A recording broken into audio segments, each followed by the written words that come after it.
strangling myself. All right. Hi, everyone. I'm Bree and joined by Deb, who is also my mom, for our fun session. So this was a little bit of a brainchild of both of us who wanted to combine our expertise of aphasia, which is me, and public speaking and leadership, which is Deb. And that is how Public Speaking and Leadership Community was born. I'm at the Neural Research Lab at Indiana University. So that's where we're hosting this from, although everything will be on Zoom, or if we have to, we'll move to Teams, but it will always be virtual. So before we get into details, I'll tell you a little bit more about ourselves. My hair is a lot longer, but other than that, it's a pretty good picture. I am currently an assistant professor at Indiana University. I'm in the Department of Speech, Language, and Hearing Sciences.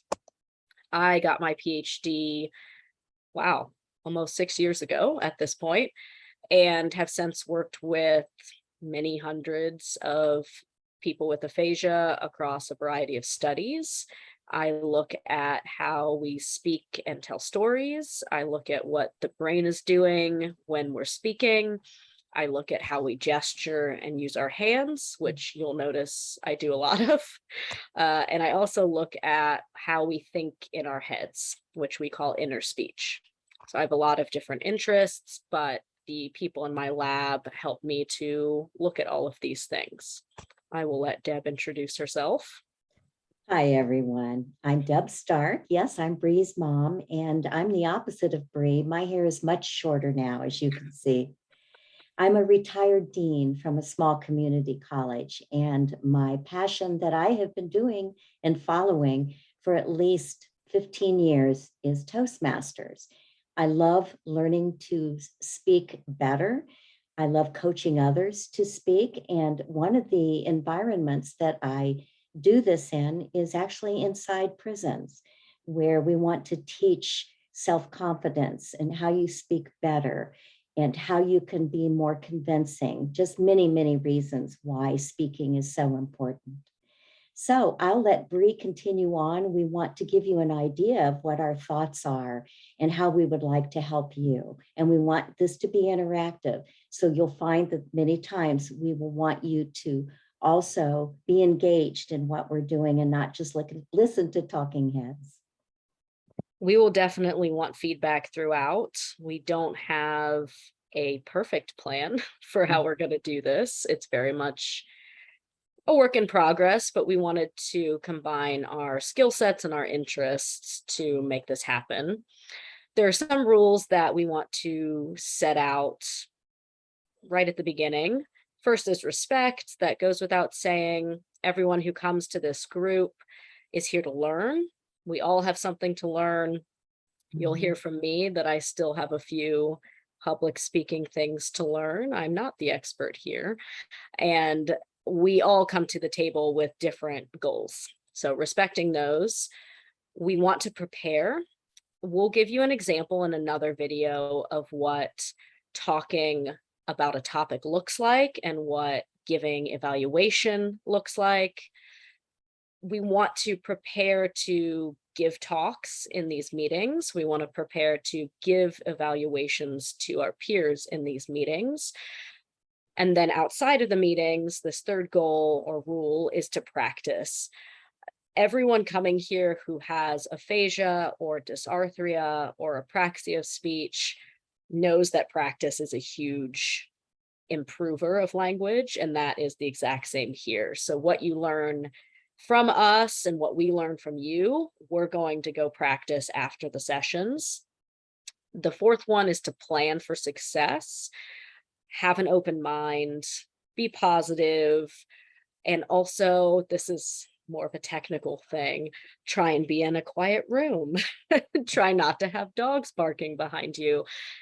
Give yourself a quiet space where you can think and hear. If you need to have headphones, for example, that might be something that you want to have available. Right? So plan for your success. And the last one is to look and strive for progress. We're going to have at least 4 of these sessions this year, September through December, and we intend to keep going into the next year. But we want to encourage progress at every meeting, to revisit goals, to make new goals. So have that in mind, in that it's not one meeting that you'll perhaps see a change, maybe you will, but it's over Mhm. several meetings, and to have some patience with that as well. I Don't know get discouraged. we're in a fast moving world, but Yes, we are. we want to slow down a little bit with some of these. And some of these things that we'll practice are not going to come that easily. It might take many meetings to really feel comfortable doing them. So a few examples of goals, and I'll let Deb also elaborate on these. I'll just introduce them. In Toastmasters, which is a basis of what we're going off of here, there are some simple goals that you want to try and reach. We're going to start with the idea that you want to pick one goal to work toward for each meeting, right? Not many goals, just one goal. 3 of kind of basic goals that we thought about that we thought would be really good for this group, especially in the beginning, are here. Working on volume, projecting well enough that everyone can hear you. Right? So I'd like to increase my volume when I speak. That's one goal that you might have. Another goal might be rate of speech. I'd like to speak more quickly. My goal is always, I'd like to speak more slowly. I speak really fast. So my goal is always, I'd like to slow down. And the last one here has been inspired by some of the people that I have worked with over the years, which is that I would like to be more clear.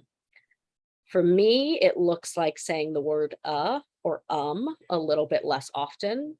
If you've been listening closely, I haven't done that well, but that's okay. I'm working on it.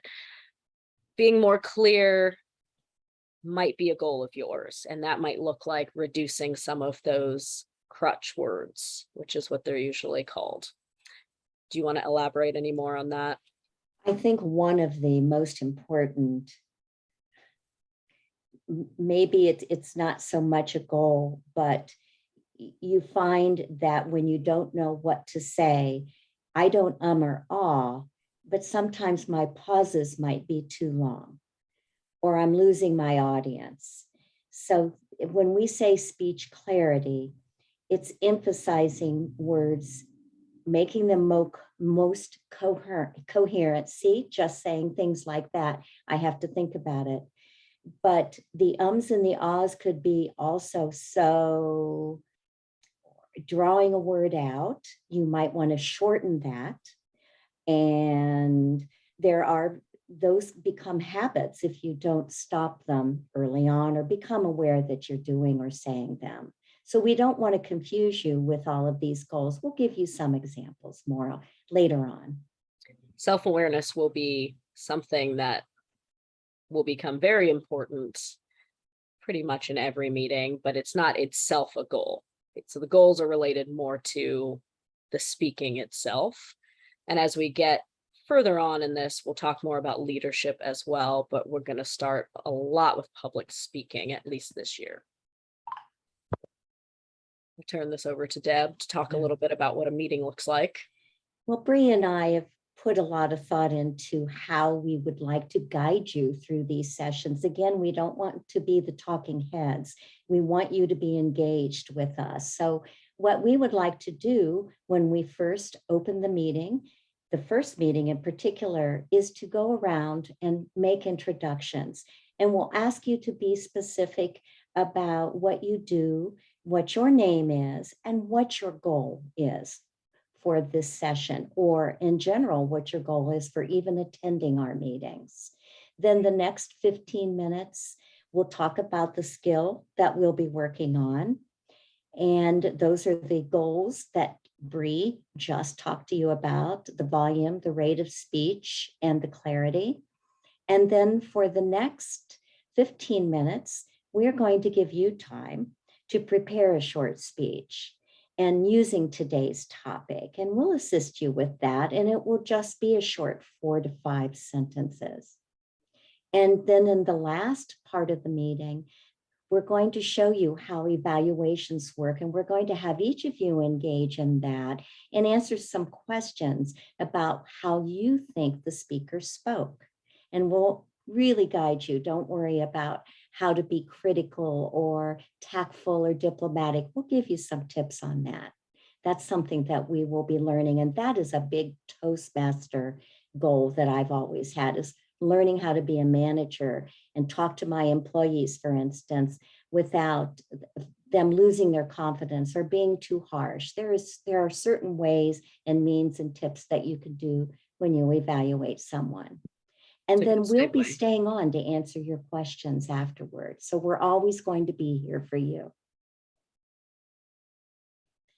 Evaluation. Good. Bree just brought that slide up. I mentioned that, and I was elaborating a little bit on the last slide. But in an evaluation, you're going to keep it very specific.